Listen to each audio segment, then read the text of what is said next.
For someone to tell me that I could be somebody and that I could go to college and do whatever I wanted to do in life, first was a shock. But then I started to realize, you know what? Maybe I can do this. Maybe despite what the world tells me and what the world expects of me, I can still become something. And now keep in mind, when I went to college, I got a bachelor's of science degree. I wasn't able to, in high school, because I was locked up, I wasn't able to take biology lab and physics labs, but I had to take those classes when I was in college. So it was tough. It was tough. And I stand before you today as a lawyer, but when I was going through college, I didn't say, oh, I want to be a lawyer, I'm going to go do pre-law. Because it wasn't a reality for me.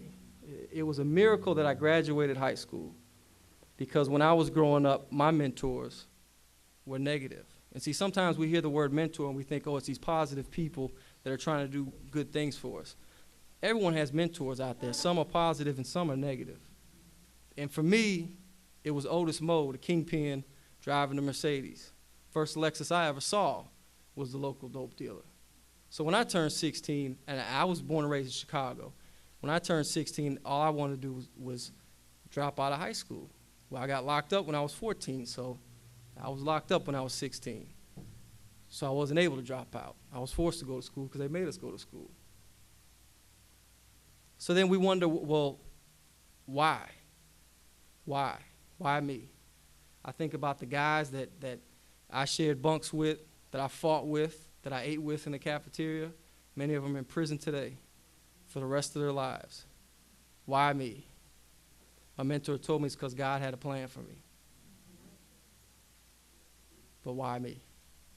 So we think about what a mentor can do for you, and it's important to realize that it's not just positive mentors, but it's also negative mentors.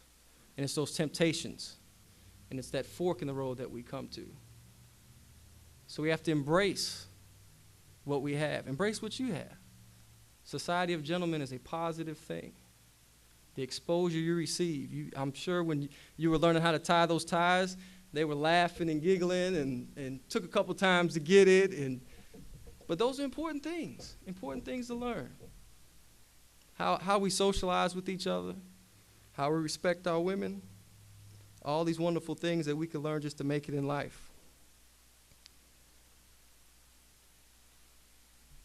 You know, I often think about what's the one thing that I could ever come and tell a person that they need in life to succeed.